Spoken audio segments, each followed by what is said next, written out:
Oh, sorry. Good. Mhm. All right, welcome to the Willington Board of Education Special Meeting Budget Workshop number 2. It's January 22nd, 2025. We're calling the meeting to order at 5:32. We will begin with the Pledge of Allegiance. I pledge allegiance to the flag of the United States of America and to the republic for which it stands, one nation, under God, indivisible, with liberty and justice for all.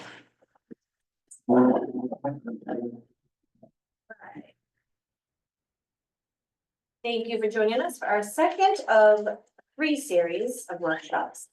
This evening, we're going to be reviewing Program 3, which is Special Education and Related Services, Program 5, Health Services, Program 6, Curriculum and Staff Development, Program 7, Utilities, and Program 10, Fringe Benefits and Substitutes. We are going to open up the present to speak opportunity at this time.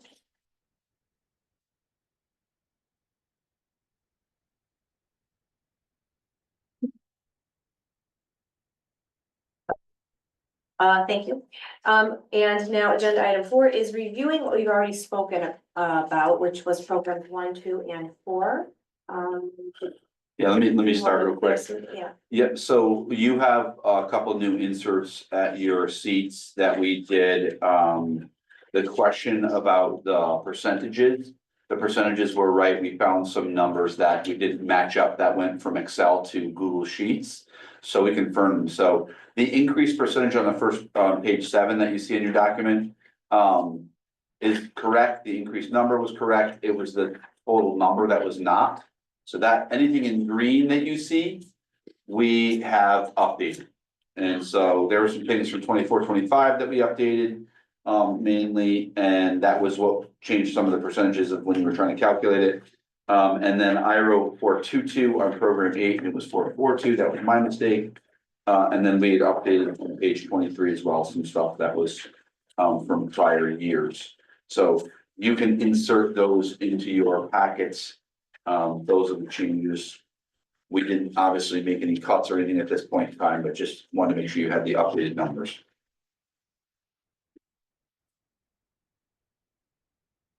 So any questions about 1, 2, or 4? Yeah, I had one. So if I look at the salaries for 1 and 2 for all in percent, I come up with about 172,000. For all and center? Okay. Come on, Yep. how much of that increase do you attribute to the possibility of the medical going up 25? None. So that all of that is Salary. actual pure salary. Correct. Okay. So when you see anything that is salary on those lines, whether it's administrative teachers or secretarial. And let me just share this so you can see what I'm looking at the same time. So if you're looking at program 2, so anything you see for dollars right here. Those do not include anything benefit related. Pure salary. Okay. It's pure salary. That sometimes what you have to remember too is, yes, you negotiated a new contract. And you'll, this is a good example. I'm just gonna go to 3 because I know we'll talk about it tonight, but this jump here from 838 to 922. The person that left was significantly lower on the scale. The person that we hired was significantly higher. So not only did you have a salary increase from the contractual perspective, but you also had someone that with a lot more experience that's getting paid more. So sometimes it's a new contract, sometimes it's a new hire. Okay. And there's ebb and flow in that each year. No, it's just a point to be made that amount alone accounts for about 1/3 of the increase. Correct. Does that include Bill's increase? That 172,000 that you said? Whatever was in the salary, I don't think so. No, because I'm in a different program. Right, okay, Yeah. I was just writing that. Yeah, so if if he's looking at, and I think this is program 1, so Arthur's looking at the teacher's line right here, so you've got like About 60. About 60,000, we'll call it. That number where you're gonna see those increases is anywhere there's salaries in there, there's the increases in that just salary. Yeah, I just wanted to check on that. Yeah. Sure. Not a good question. Even the in program 8 for the facilities director, that's just salary, the benefits line is someplace else. Okay. Right. Any other questions for 1, 2?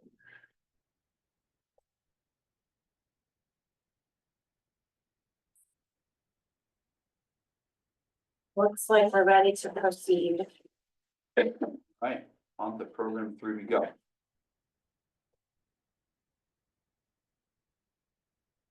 All right, so you just had a presentation on special ed recently by Director McGinley, so hopefully that set the stage for tonight. You have some of that background information that's gonna help you with this budget. You know, this budget's driven by the expectation that we have to meet all students' needs. This is one of those legal things where you have to meet the needs. You can't, you have a little flexibility in what you do in special ed, a little. But really, it's not much. You know, it's legally required that we provide the appropriate services. That's comes through that planning and placement team. We have to do it. And I think we do a good job doing that, knowing that this is an expensive program. And I mentioned the audit in the past. That's our proof of that we're not over identifying or over providing, you know, providing too many services. So we're doing a good job. If you look at the staffing that's on here, we have the same level of teachers in this budget, the 10.4 teachers that's on here. And again, you look at a portion of someone like the 0.06 plus the 0.94 makes up a person. It's just where we're paying for them out of grants and things. But we have 10.4 total in the district. We have 1 school psych, 1 pre-K teacher who is special education certified. We have 3.4 special education teachers at center. We have 4 at Hall and then 1 speech and language teacher. The next line down, that OTPT is that's a partial. They're not full-time people. So between OT and PT, they make up that dollar amount. And again, to support IEP needs. And then if you look at the para numbers, Marcia and I were literally just talking about this a minute ago, and we will confirm this for you again. You know, this is the ebb and flow of special ed and how things happen. We're just gonna confirm the number. I do believe it's up. We believe the number is 1 higher than it was last year. What's sometimes hard for us to remember, and why I'm bringing that up to you is just in case we're gonna change it, is we did this budget in December of last year. And we're comparing this to December of last year. We probably hired and moved pairs after December of last year. It happens. So we just wanna make sure it's right. I matched up names. And so did Donna, so I think it's right, but I'm just letting you know, we will confirm that for you. It would be a nice surprise if we were 1 less, so we could take some money out of the budget. But I believe it's accurate. So based upon numbers and salaries that you see there, you can see what we're budgeting for the current staffing. And then you can see that we increased the subline on this to 16.4. We always go back to history and look to see what we were spending. And that's what we're spending. So that line was increased. The other thing that I'm gonna point out, that I think people forget this, or if you're a newer board member, the paraprofessional number, the $515,000. We used to contract a lot of paraprofessionals through EastCon. And when Marcia and I started around the same time and started talking about, we think it's more expensive to go through EastCon. We found out we were spending more money on an average. And so we've moved a lot of those people to our old Willington contract, and we're finding out that it is significantly cheaper. So it was a good move for us, and we continue, even though it seems like a lot of money. Some districts have some zero there because they contract all through EastCon, and I would argue that they probably are paying a lot more than you are. Are the EastCon paraprofessionals in that number also? No, so that they end up coming out, and I'll scroll down here to purchase service. If you look at paraprofessional under purchase service, that is where it comes from. Yep. So when you're looking at the purchase service line here, you're gonna see large increase. It's gonna jump off the page at you. You know, electrical repairs and maintenance is nothing there, right? You jump to tuition, you're like, here it is. Here's, you know, you've got over $100,000 jump. The special education school choice is another jump that's in there. I leave outside counseling in there as dash. Normally I would take that off. The reason I leave that on there is because I want, and this is kind of what Jen's point was last week about the mental health person. Like, maybe we should put them on there so people know they're there. This is kind of how I do that. To show that, like, there's no money specific for outside counseling, because we take care of our counseling for the most part inside our school walls. It's not family counseling, although some of it could be, but it's typically towards school, to meet school needs. So that's between our mental health specialists that we have, our school counselor, our school psych, our social worker. We are able to meet those needs. If you couldn't, you would pay a lot of money to send them out to an outside counselor, and good luck finding them.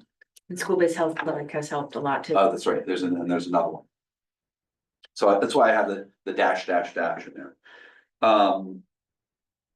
You can see the cost for the paraprofessional there. The BCBA, we left flat, that's the behavior consultant, that's really important. That's one of the strategies we use to keep kids in district when there's significant behaviors. They are part of an IEP, they help us try and make sure behaviors are school appropriate and safe, and build plans for us.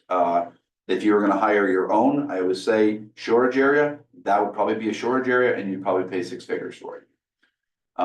So that what we're getting out of that service, and that service goes up or down, it's been up the last few years because there's need to it. We don't keep services in, or the BCBA dollars in, if we're not using those hours. Okay. Wealth, we decreased this year. So in the past, wealth is basically turned into a bit of what we'll call a support homework club, a hall school. The last couple of years, and probably since COVID, it's been a struggle to get staff members to run the program. Part of that, in my opinion, was a little bit of a contractual issue of what we were willing to pay them. That may change, but it was also kind of change in needs for us and what we were doing in that program, and kind of our homework philosophy. Marcia and I had a conversation about cutting this, not providing transportation, looking at using this funding more towards some tutoring, some real specific things for students that need it, where we can provide supports, because the wealth program was not only for special education, but it was also for students that are in higher level tier 3, heavier duty supports, to say we did some extra work with them before we wrote a referral if we needed to get to special education.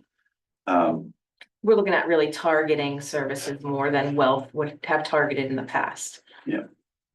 So it's a change in funding, and what we did is we calculated out a bunch of hours, what we thought we could accomplish, and we think we can get a lot of hours out of that in a more creative way. We could try and figure out the use of the after school program. If we need to, not have provide transportation, maybe a kid could stay and then go to the after school program. If you did a portion of it on a club day, could then go to club afterwards or jump on a bus.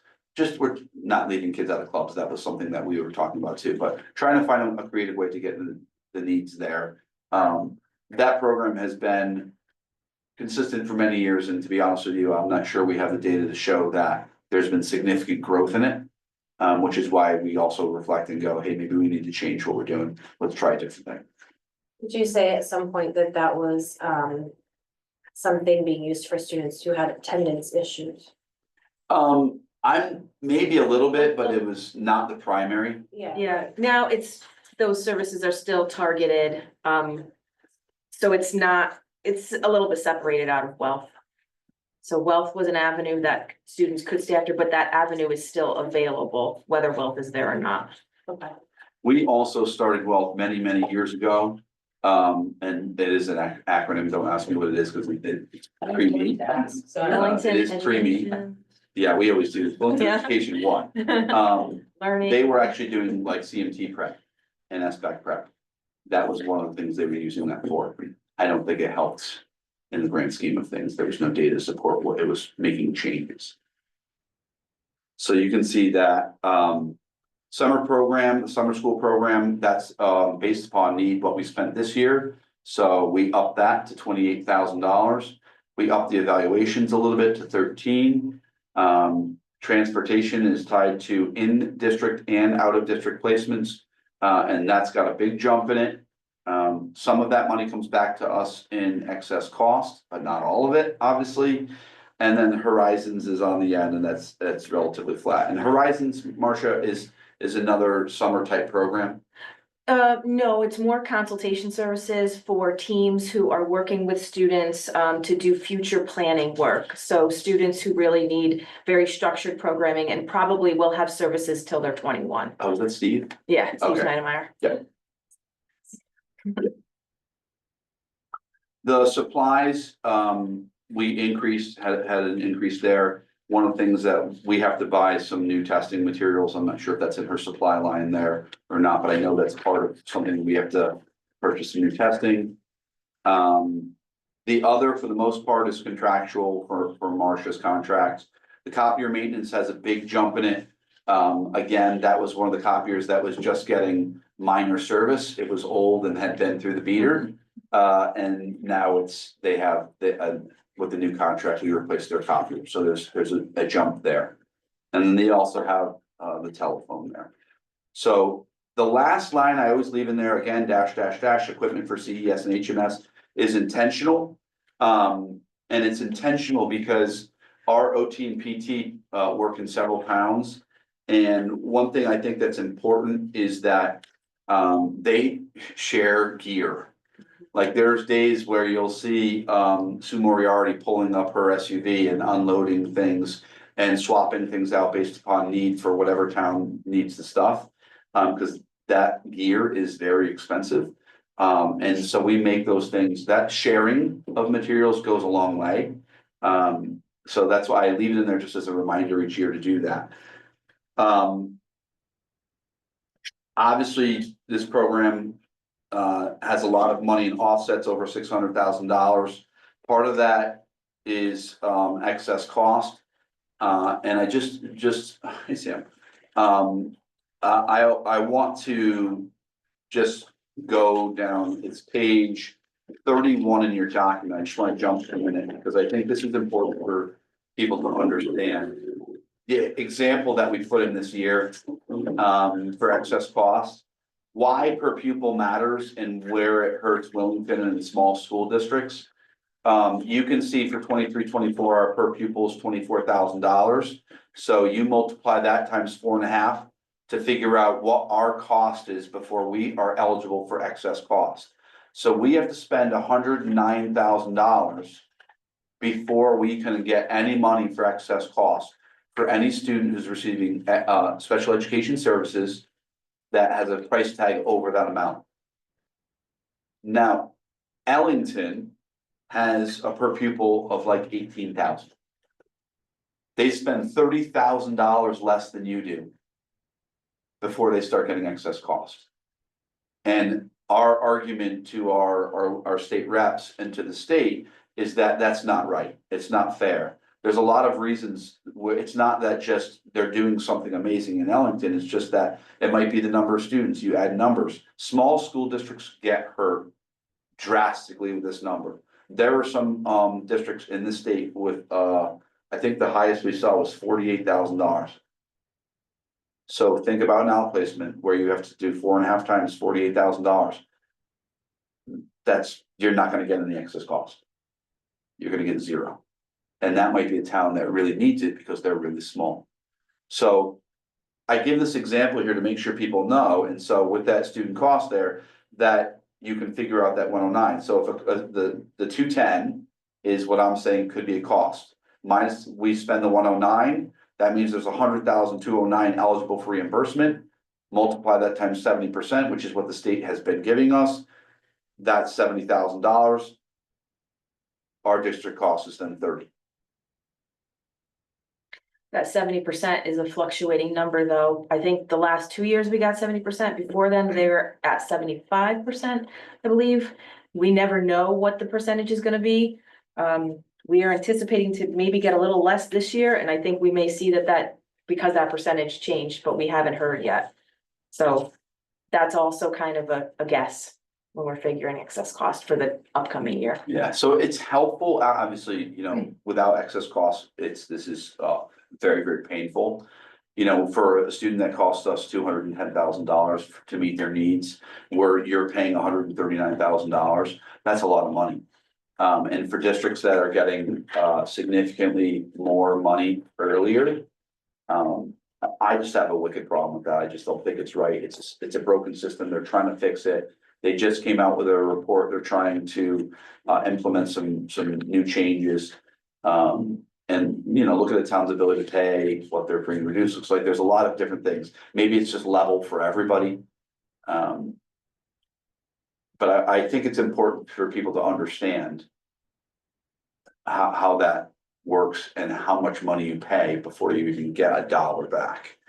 So I'm gonna jump back up to program 3 real quick again. It's this one here. And so again, you can see that we expect next year, we're estimating that we're gonna get over $400,000 back in excess cost. We've applied to all those different IDEA grants. And then this is where I told you I have applied $100,000 in non-operating funds off of your current number. This leaves $115,000 in your non-operating fund. If you apply this money as of today, okay? You could change that number. I'm just telling you, with applying this $100,000 that's where you're at 6.84. Without this 100,000, you're like 7.84. So we can spend that 100,000 this year, moving it forward. And then fill it up again in June. If you have money left, this 100,000 that's applied is towards next year's budget. So the way Donna does it, where you can't roll over your amount of money, is that if I don't think you're gonna be able to max it up this year, first of all, but if you could, it's plus $100,000 because we know July 1, it's automatically gonna be gone.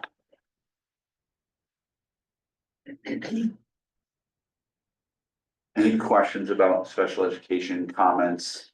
So the increase in outplacement tuition and transportation is all related to Eastcon's financial troubles, essentially. I would say not entirely.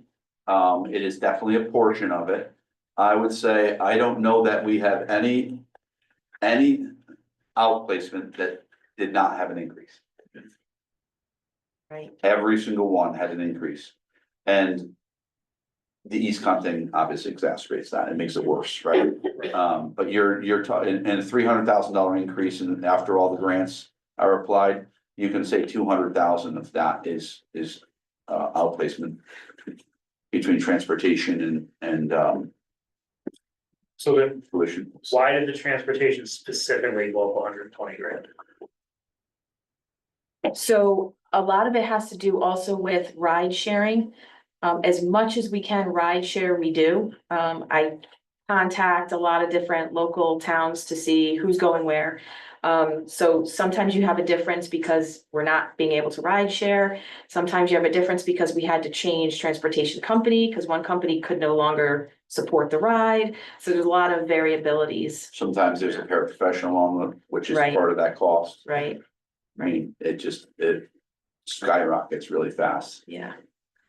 And costs have gone up, just typical increases. We don't pay for fuel like we do. I know that was a discussion last week. These are just one time, these are, It's built in. yeah, daily rates, so it's built in, which are typically higher than what we pay for our busing. The other question too, Arthur, you had, in regards to increase in outplacement. When we budget last year, we look at the services that the students have. Some of those services may change, which may either mean you may have an increase in cost or a decrease in cost. So you'll see it's some difference there too. And again, remember what happened last year. We are budgeting as of what we know on January 22nd, 2025 at 5:56 PM. If something happens and during the budget season, we learn there's a reduction in services and that's great news. The student's doing very well, they're gonna reduce a para, we will take the money off. If there's suddenly a need for another paraprofessional, we're gonna come back to you and say, hey, this is what we know today. The outplacement increase is due to services rendered for the student. And then the transportation increases, a guesstimate. Is that what I'm? It's the best guesstimate. You know, we look at the increases that we've seen over the years. We, you know, try to mirror the increases that we've seen in the past. Yeah, so it's just your typical percentage increase. And then, like we were saying too, you may have a para who needs to ride would be in that cost, Mhm. because the company is providing that service. There's 133 that's contractual, that makes sense. Just that's a huge increase in both those items. I was thinking the same thing as Arthur. Yeah, the transportation is the one I can't wrap my head around. There's no. Your history is about 35 from last year, the year before, and now it jumps up 120,000. I mean, that's. I understand it's investment, but that's massive. It's, yes, One of the pieces too, I think that you don't see in last year's number is summer school. With some of, we didn't know needs, when we jumped up to 6, 7 Right. outplacements last year. We didn't know summer school needs, and you're getting hit with them on the current budget. yeah, So you're seeing 253, well, we might be at 300 right now, yeah, this year. yeah. I'm glad you said that because summer school, for some were in last year's budget because they weren't with us for summer school. But they are this year, so that is correct. You'll see some additional increase for. So add 30, add a 30 days of transportation in.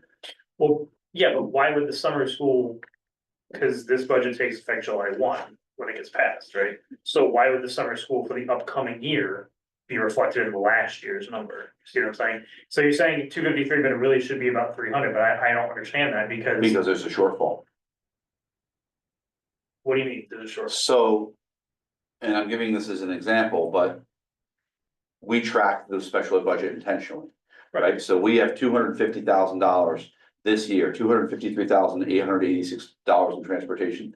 Well, current needs might be 300,000 because we had to add a paraprofessional, or Right. we couldn't ride share anymore.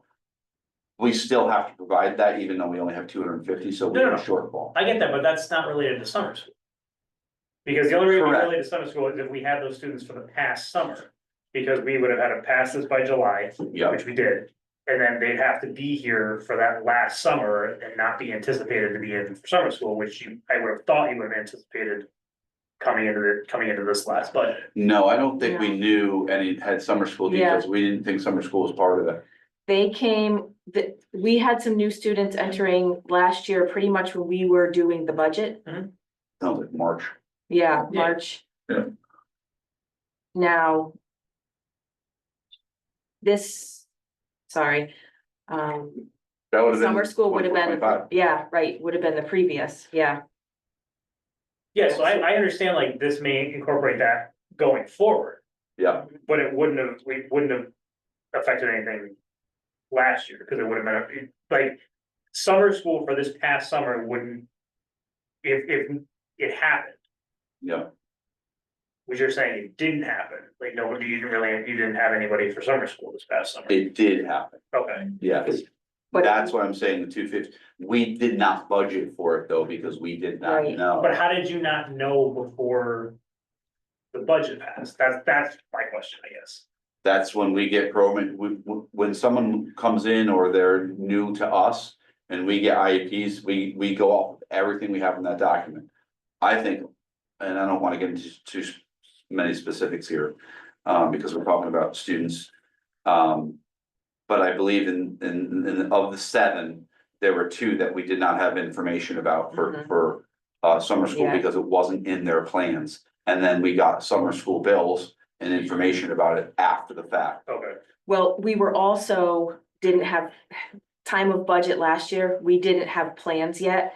Because it was so new to us, we went back to the previous district, got some costs, we went off those costs, but we didn't have plans, so we didn't have all of the knowledge that they were in summer school. We also, getting into, It's hard, I know. summer school programming could look different depending on where the students go. Even sometimes if they're going to one program, programs could look different. You may have one program that is extended even longer than, 3 weeks.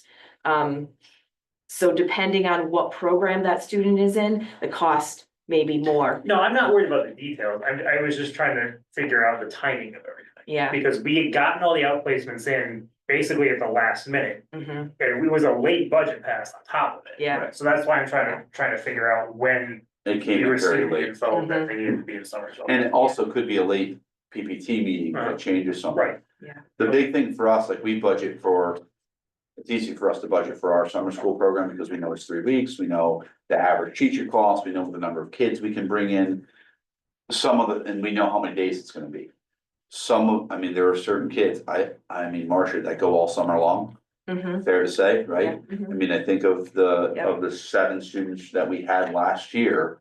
There were several that went every single day, like there's no summer break built in.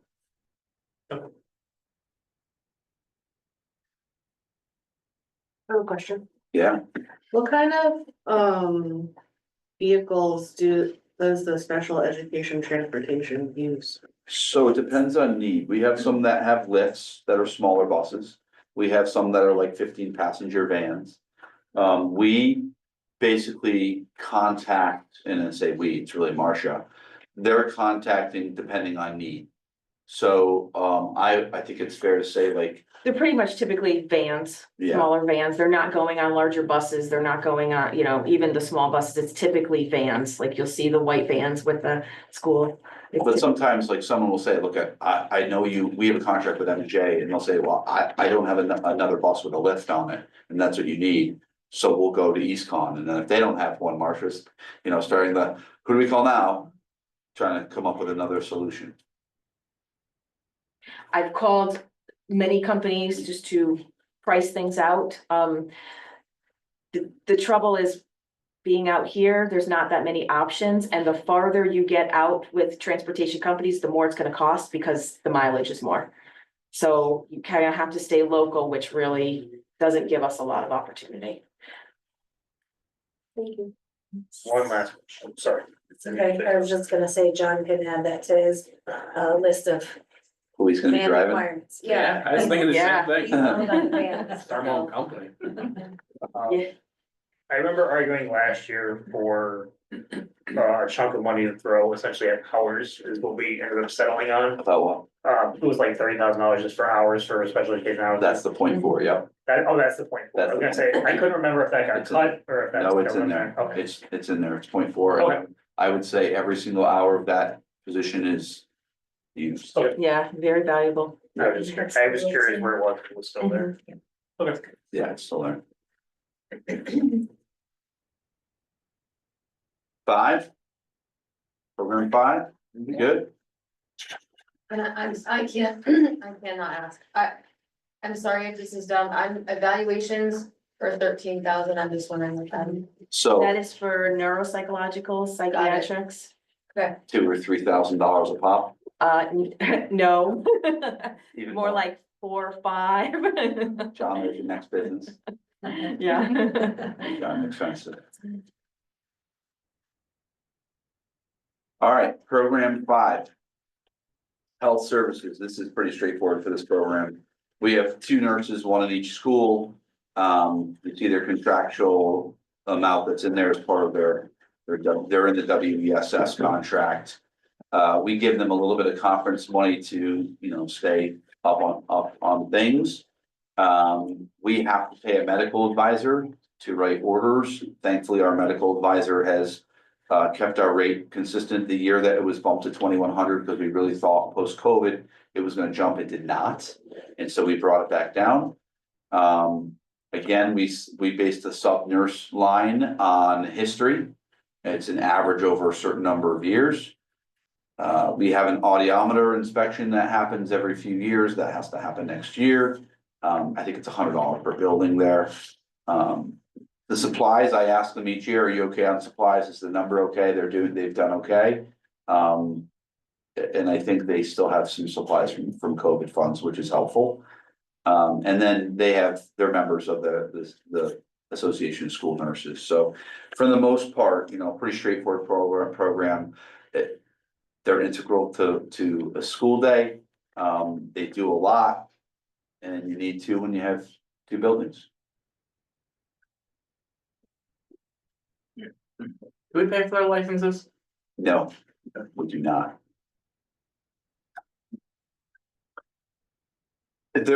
I will tell you, they're very aware of what we do pay them, I will tell you that. I think that this is it's one of those positions, being a school nurse, you have to like what you do and the district you work in, and I think that's why they stay. They're local folks, because they can make a lot more money elsewhere. Not necessarily as a school nurse, you know, go to a hospital, you're gonna make more money, but this is kind of a way of life. They like the community and the people they work with, and so we appreciate them. I just wanna say, this is not a question, but it's more a statement. My son should pay for a part of Marcia's salary because he goes to see her so much for water and mix, and she's amazing, so. We'll talk about that. That's I just, speak to her almost every day. We appreciate She's so great. it. Both of them, yeah. they do more than, we've said that before, they do Yes. much more than physical wellness. For Yeah. everybody. We fly through that program, but it's. I can't help it. Sam said the other day, what if I have a stomach ache that needs a mint? This is how he says it. At least the mint solves it, that's a good thing. Oh, yeah, that's what he needs it for. So it's a minor increase, but it's an increase. Program 6, this is really the funding for support for curriculum work. It helps us continue writing and the revision process and rolling out the new programs and the PD that we're doing. This also has the money in that we use to pay teachers to do additional hours in the summertime, and write curriculum or do extra things like we make sure all of our teachers that are teaching, reading, are doing the letters training. It's extra hours. We offer to pay them some additional hours, so it's within there. So you have multiple lines. The support for curriculum leadership, is, I brought it down a little bit based upon where we were and what we were looking at. This could be outside people, but it could be a lot of things. We've brought in some CKLA folks, we've brought in people for, the illustrative math. We have a professional development committee that we were recently talking about. Oh my gosh, Marcia, you guys really want this? What is, it's escaping me. Not social emotional, it's Trauma. thank you, trauma informed Yeah, instruction. That we're looking at, like, can we bring in some things for people for PD? This is where the funds would come from. Mary Kay actually did some research for the PDAC committee and came back and it's like, some of these people charge $10,000 for a day. That's not what we're looking for. We're looking for the more ongoing, just quality stuff to get the work done. The stipends that are in there, even though it says just team leaders, those are all of our curriculum stipends, or team leader stipends, anything that's in stipend related, that's contractual is the next, that line. The outside conferences, that's contractual. What I'll tell you is that they get a certain amount of money to go to conferences. It should probably be budgeted double that, but we make up for that number on other lines. So we don't ever go over that. But if every person used all their contractual dollars, it'd be closer to like $22,000. We've managed over the last few years because we have other lines that we could draw from if we ever needed to. The in-house stuff is a lot of times we'll use, for things where we're hiring subs, we're bringing in a grade school partnership person to work with numerous teams. They're working with social studies, science and principles tomorrow, although I think one of them is canceled. It's gonna be virtual. But those types of things are some of the in-house things. And in-house also could be like that we're bringing in someone for illustrative math, on some of those PD days. The contractual time for pairs, we have that built into the half days already, so a lot of people don't do extras. But we do have some money there for paraprofessionals. And then we brought the PDEC money down a little bit just because the budget was a little high. But that's, again, they're all of this, we kind of look at this as a pocket of money. Our last meeting was like, okay, if we were gonna bring in this person for 8,000, that would leave this amount of money left to do X, Y, and Z. There's a lot of things we're trying to do. And the balance sometimes is hard because, you know, we always talk about the unified arts staff, like for.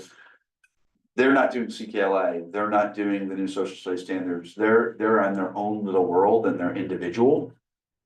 Sometimes intervention people fall into that, sometimes a speech person falls into that.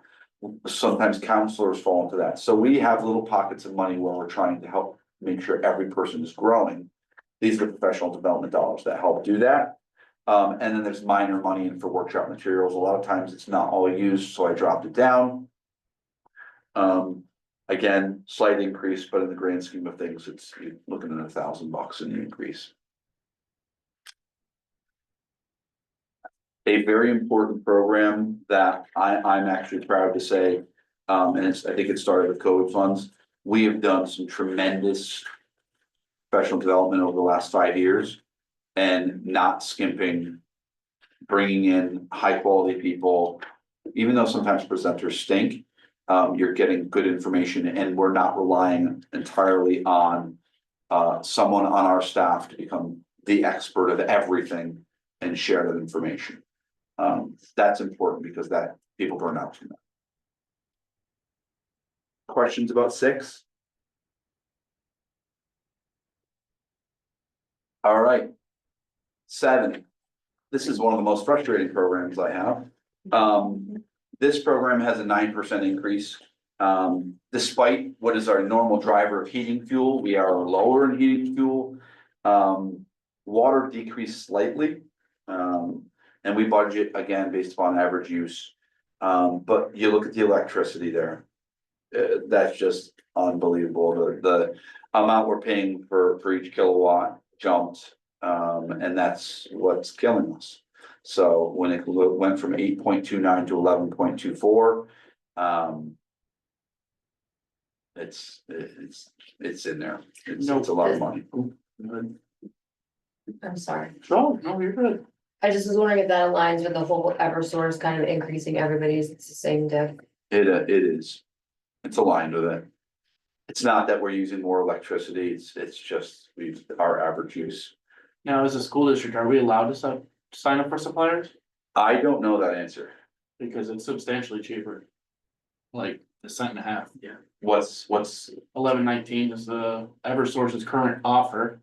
And then Think Energy is $9.98 for 9 months of billing. I would have to ask Donna if she has a 5-year contract for this.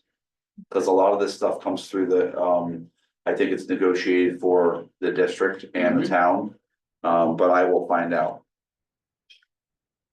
Are there some, like stipulations because we have the Siemens too? Nope, They don't have any set. separate. Yeah. Okay. Yeah, I'm seeing $9.98, $9.99. Yeah. And 10.29. They're the 3 lowest suppliers. Are they, the difference between those also might be that we're locked in for a rate over time. Yeah, this is 9 months. And our rate might be 5 years, so where we were paying a lot less in prior years. Your rates, our home rates were significantly higher than what we were paying for on the school contract side, if that makes sense. Let me find out though. Yeah, see if there's an early termination fee or anything like that. If we are allowed to switch. This would support solar panels if we are able to go forward with. Oh, it would help a ton. HVAC and Yeah, that whole, yeah, I mean, you're gonna pay one way or the other, you're paying for the solar panels, or you're paying for the electricity, but. It would definitely be something to look at. Not sure how well the solar panels work. I know, yeah. Support on them is difficult. Not That's what bad. we're running in, well, that's what we're running Well, into part where of I work. It's because all the guys that do our systems, they don't know how to use them, I they don't mean- know how to repair them. EOS didn't work for years. I think a lot, so think about our CIP requests, I'm presenting tonight. Think about the QA&M report where Rusty said, so if you're gonna do a roof and you're gonna put on a roof and solar panels, you need to update your electricity too, your electric, everything electric. Because I think that's what hurt EO, is that they put a new roof on solar panels, but the electric didn't get upgraded, and then next thing you know, it's like.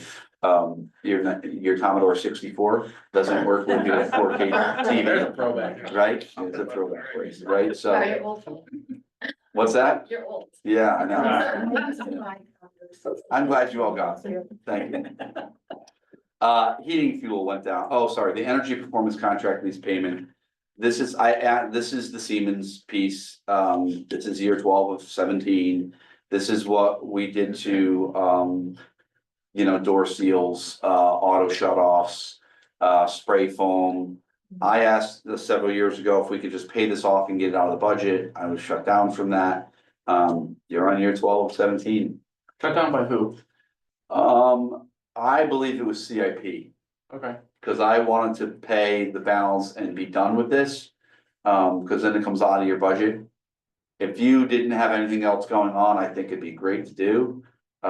Because it's just frustrating. Do we know what the buyout is, or how much we owe? Donna does, we have it's just like your an amortization table. It Yeah. tells you how much we pay each year. And we're supposed to be saving $44,000 next year in what we would get in energy efficiency. So heating, the auto shut off lights, the lighting, which is already outdated. This LED came soon after, we've already replaced a bunch of things, things like that. It's supposed to be that, you know, desktop computers shutting off automatically. We don't even have desktop computers anymore, things like that. When does it expire? It's a 17-year lease and you're on year 12. 5 more years. Mhm. Sam and I are counting down, the still it's gone. Right, Sam? I think there's quite a few people. She's got a thing about this. I had remembered Yeah, last year. Yeah. There's, I think when the contract was signed, it looked like a great deal. I just think long-term, it wasn't as. We got a lot done to span out the payments. To me, I almost look like this is just a bond payment. That's the way I look at it. It was a bond payment to get some work done. It's a lot of money over a lot of time. I had an idea. How about, if we don't use all of our 100,000? You're still gonna have it in your budget. Whatever I'd say if you're gonna pay for it, you could try and knock it out. I don't know that you could use your school repair money to pay for this. Yeah. It would be good to know how much it is before we. Yeah, I mean, We got the contract at some point. I don't know that the dollars are in there though each year. I looked at the contract. I had to go to Donna for this, because I asked her for the number. I have to assume it's it's 5. Right. I don't know. Or like, So, and then obviously heating oil's down a little bit. We have, I told you that we have the contract, we have to spend so much and anything we do over that amount, we pay the going rate. If we go under, we have to pay the balance. So they'll come and fill us up in June, things like that, but yeah, that's, this is a bit of a hit, this one. 10. Keep it cranking. Okay, so program 10 is fringe benefits and substitutes. Funny thing is about having this with the not to exceed increase of 25% for health insurance. This program is only up 4%. So, which is good. And I'll kind of share why. We decreased the subline just $1,000. Again, it was based upon looking at our history of what we were spending in there. Remember that the board a couple years ago put in long-term sub because every single year we were wiping out the sub account when we'd have to have a long-term sub come in for a teacher. And then we decreased only by $100 again, looking at history for subs for paraprofessionals. So you can see the total there. We budget again for medical insurance based upon our census, what we know right now today. When your staff changes some over throughout the year or over the summer, somebody waives insurance, somebody accepts insurance, sometimes it's family, sometimes it's single, costs go up and down. So we were budgeting $1.2 million for this year as we have budgeted. And because some people that left and new people coming in either took lesser insurance or waived insurance, you have some savings. the reason why, the reason why you only have a 4% increase on this program. Is because it would be a lot more if that number went up 25%. I think that's only up 6%. The health insurance. Okay, so obviously, the big elephant in the room is like, what's gonna happen with that number? And where is it gonna go? And I hope we have that number before you have to make a decision. Because we're at a not to exceed 25%. If you go to 20%, it's about $40,000. You can cut $40,000. So, and this is my conversation with Donna, the way we understand it, what we believe. Donna doesn't necessarily want to budget less than what we have currently. But because we're out to bid, I'm gonna advocate that we do based upon whatever comes in. Because we should have the numbers based upon what we know for our current census, which is how we budget. I believe that if we have a not to exceed 10%, that we're gonna have $126,000 savings. Which brings your overall budget down $126,000. That's over 1%. That's what I'm hoping to get to. That's why this is the big elephant. It's like, what's gonna happen with insurance? Peter's dealing with the same exact thing. Dental went down, again, usage, even though it's not to exceed 5%. It's down because of the current census. Life insurance is slightly down, unemployment, oh, go ahead, sorry. I was just wondering if you have, is there a time frame for that response for the medical insurance? So we were out to bid when we met with them last week, and I'm hoping by next Wednesday, they're gonna start to. Cause it kind of gets to like, sometimes they'll bid against each other, as our broker will do that. So once a couple people come in, they're like, there's a couple that are close, and we start talking to them and say, hey, if you can come down a little bit further, this is where the other person's at. They'll do that work for us, but they'll then say, during that process, they're gonna say, okay, you can forget your 25%, you're down to 12 now. That allows us to change our number. So maybe I walk in next Wednesday and say, oop. We can cut off X number of dollars for insurance, and here's why. Okay. The killer of that is. You budget what you know today, like just like special ed, you could have people leave this summer and it's all. People that waive insurance and you hire 3 new people and they all take family and it's $30,000 each. There's an ebb and flow in that. We've done well where our numbers, the number we've had. Life insurance, again, contractual. Unemployment, we dropped a little bit. Kerma went up a little bit. The Social Security, Medicare is what you pay on the taxes on your payroll. That's down a little bit. The tuition reimbursement is contractual. That went up a little bit. We send out a survey to staff to see if anyone's gonna be doing coursework. And we had a few people that believe they'll be doing coursework, so they get a little bit of money contractually. That's up. And then the tax sheltered annuity is again contractual, and that's up a little bit. So this program is up, and I would say for the most part, it's almost all medical insurance. Is the adjusted 23-24 unemployment comp a typo? Did you just say that? Did I completely? Unemployment comp, a typo. Yeah, cause it's. Ooh, it might be. 52 versus I will- 11,752. I will check that. It's a 10,000 increase. I figured I might be missing. 1752 program 10. The typo. It could be, it might not be too, just because it could be that we took $10,000 and moved it to another Oh, I end of see. the year thing, Okay, but I'll confirm that just to make well, sure. that'd be good to just know, because Yeah, on the surface, that looks like a mess. yeah. Yeah. That's sometimes what I don't like about that adjusted line. And why at the end of the year, we do 2 budgets. You know how at the end of the year, when we do if you have any transfers. I don't like showing that a program was at $0 when it was in the hole 200,000. So we do 2 final reports. One is after transfers and one is before. The one before is like the reality.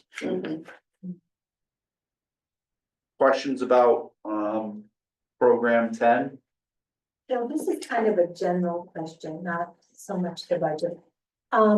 With this, the way social security changed for teachers. Yeah, Teachers are now paying their full social security. They've been doing that for a while. Is that true? I believe that's what that social security Medicare money is. Okay. It's based upon the amount of money that we pay out in salaries, we pay a certain amount of money, and I Okay, believe that's what okay. those dollars are. Right. I just wondered if that was something that was coming in addition to, well, now that they are going to receive social security. So far, and Mhm, I don't think it's hitting local districts. okay, and it hasn't hit the social security. But once it hits the feds and they I realize how understand. expensive it is, Yeah. it wouldn't surprise me if in the future suddenly there's a new line there that says Yeah. local kick-in. Beyond what you see there. Cause we still do pay a lot of tax based, I mean, that's, in essence, it's social security and Medicare is tax Right, to pay out someone else's social security. and I think it did go up several years ago so that they would qualify for Medicare. Yep. You know, so. So that's 3, 5, 6, 7, and 10. Any other questions about any of those? Yeah, I just thought. So. You go back to program 3, Yeah, you requested. 409 offset includes 100,000 for non-lapsing. We committed a large chunk of our non-lapsing to the playground reserves. How did that affect that? so you committed up to 130. Which means if again, this is the heart of, they said 81,000. So let's call it 50, right? So that would leave you at like 65,000. With both of them, if you did it with the 80 and If the 100, you got to the 130 range. with this 100, Mhm. it'd still leave us with 60. Mhm. And I think we leave that close to 300 now, You had $215,000. right? You've transferred out 100, that puts you at 115. And then take out the 50,000 that you have quote unquote already committed for the playground servicing, that gets you to 130 on the playground servicing. What you're saying? That brings you to 65,000. Oh, If you were going to commit more money than that, that would come out of the 65. oh, no, you were saying 80, that's why I was confused, because 80 would put us. 80's ARPA. Okay. Yeah, you could try and get every single dollar. Not out of non-lapsing for the playground as well. Right. No, I understand. I was just trying to make sure we didn't, that wasn't like too absolutely nothing. Okay. Correct, yeah. Can you, speaking of the playground, am I allowed to ask about the playground if it's not on the agenda? Tied to something that's on the budget. Speaking of our non-lapsing fund. Okay. Do you know when, I guess I'm all about the timelines tonight, do you know when we would have a better idea of how much that line is in ARPA, like how much that? Are you talking about the ARPA line or are you talking about Yes. non-lapsing? The ARPA line? I don't know when that particular grant needs to be spent by. All I know is they had to have the funds encumbered by December 31st.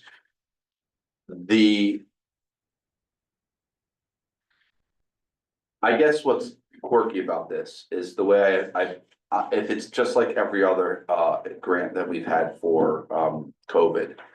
I bet they have at least a year to now spend the funds. Well, if you're gonna do a playground project this summer. You have to commit some level of funds to that. I did, and I know I understand your question. The way I pitched this to Donna was, I said, what happens? If we went to town meeting, we were given $80,000. We went to town meeting and you asked for the full thing, an additional $100,000. The full ask right now was 180.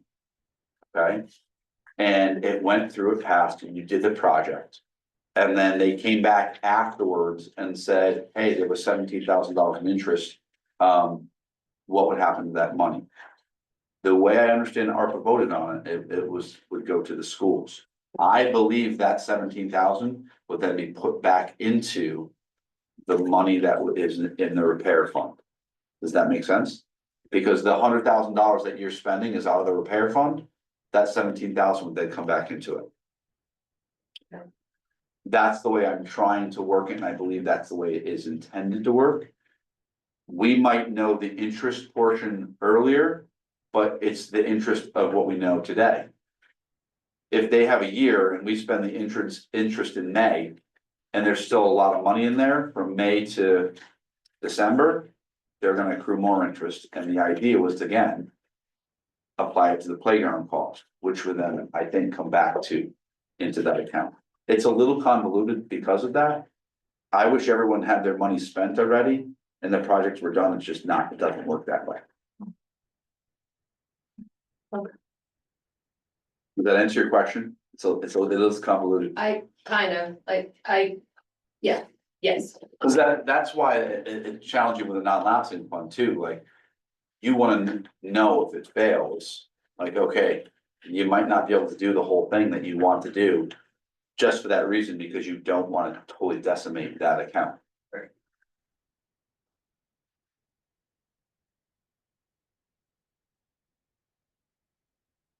I said it last year, I'll say it again this year. I think every school who's getting screwed by the state on excess costs needs to band together and sue, because it is written in statute what the reimbursement should be. And we're simply not getting it. I know we're not the only ones.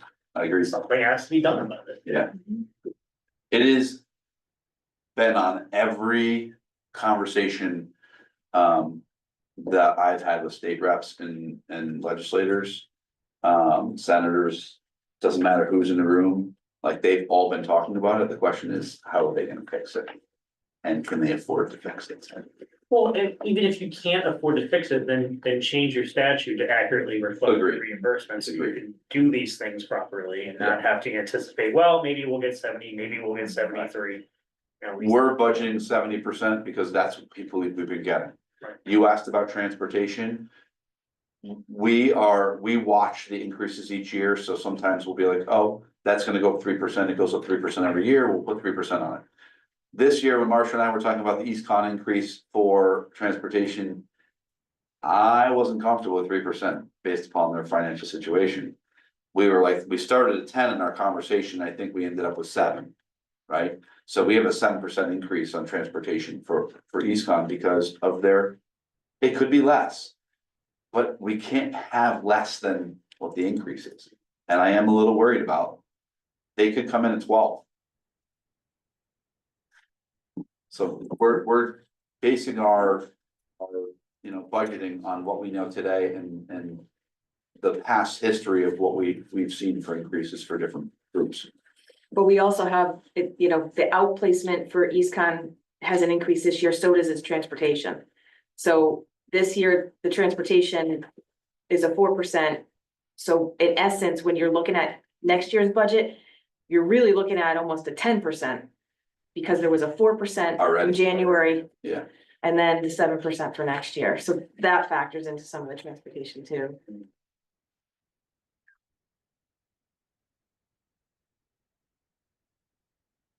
I typically don't start altering things, unless something happens on the admin side. Financially, prior to doing your 3 workshops. So, meaning, I won't ask you if you wanna change something. It's typically gonna happen after the 3rd workshop.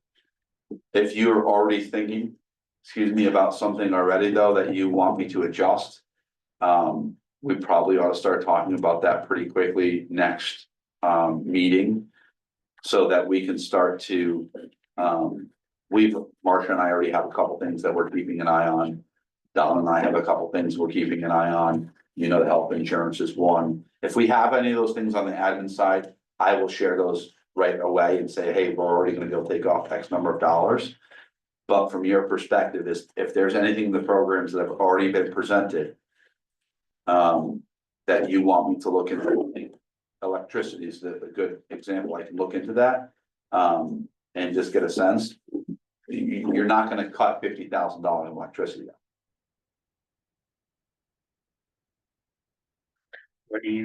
When is the presentation of the board finance?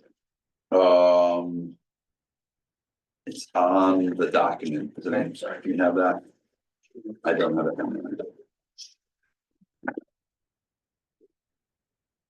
You have that, fourth budget workshop that's scheduled, I think, for 6 p.m. prior to your regular meeting in February.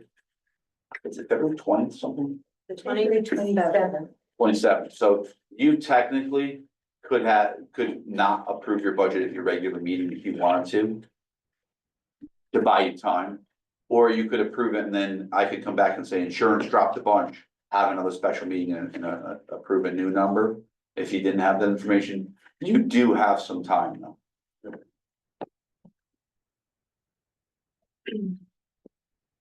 I have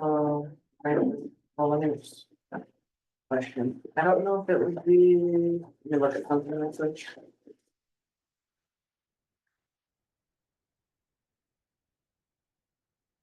Never mind, I'll wait until we get to programming. Thank you. Just check the bottom numbers on program mate. I'm confused. I know we're not talking about it. We actually did that today.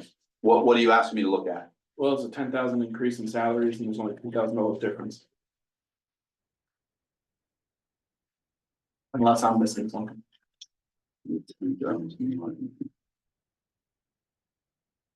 And comma went up 10. 6, 10.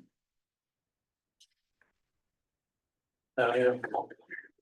Like 21. I think it just didn't transfer it or something. I don't know.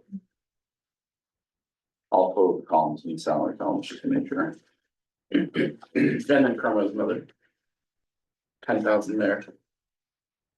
Oh, but you're saying, I think instead of you think you put in 2,000 instead of 20,000. so At the are bottom. you looking at your old paper? Yep, could be. Yeah. The new one that you got today that's where I transposed it. That was 422 and it's supposed to be 442. Yep, thank you. Yeah. Yeah. Old news. I'm like, we just fixed that today. It's sounded wrong. John just gotta look at the paper. You're looking up vans and narrow, so. School buses. No. It's sounding more and more like that'll be a really good idea. Run the numbers at least. It can have a lift. Till you do it and then it's. No negativity. Well, Sorry. There's a lot of we tangents. started with just the special education transportation, because we're not going full bore with 7 or 8 buses for the whole fleet of regular transportation. But then it's like, I don't know if you need one regular van with access, and then maybe if you needed the lift, you could sub just the lift out, but we have the van. Cause anybody can drive a van, so I don't think, or do you need special certifications? That's a good question. It's a van Do you, no, you need a van license, but do you need something special to do a special ed van? No, No, you don't need to be No, like just special ed regular. teacher or anything? yeah, Okay. no. Then we rent it to other towns.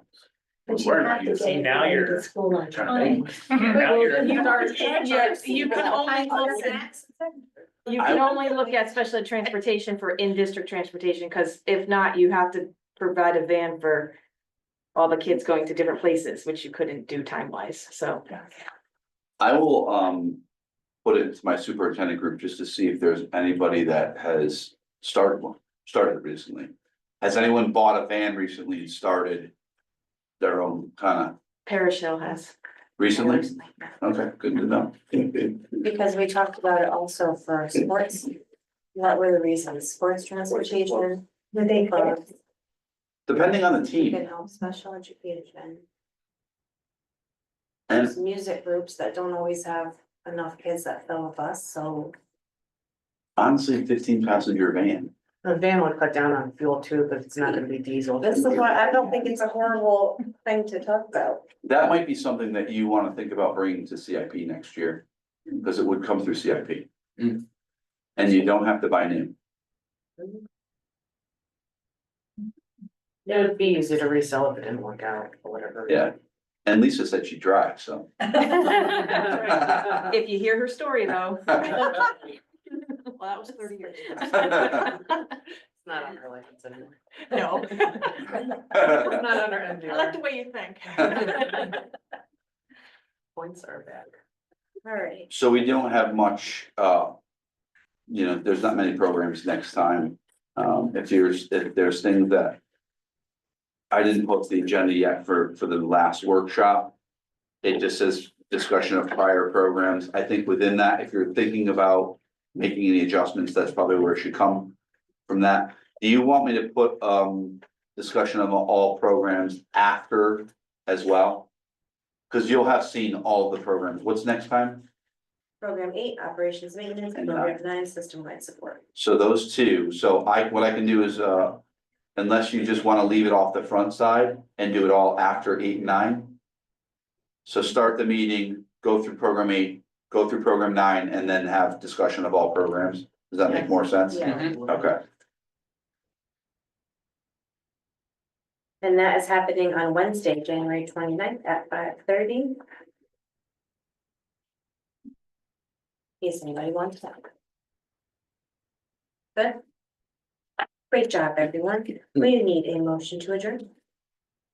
Move to adjourn. Second. Jen and John. All in favor? Aye. Aye. Thank you very much at 6:42. So that's sharp.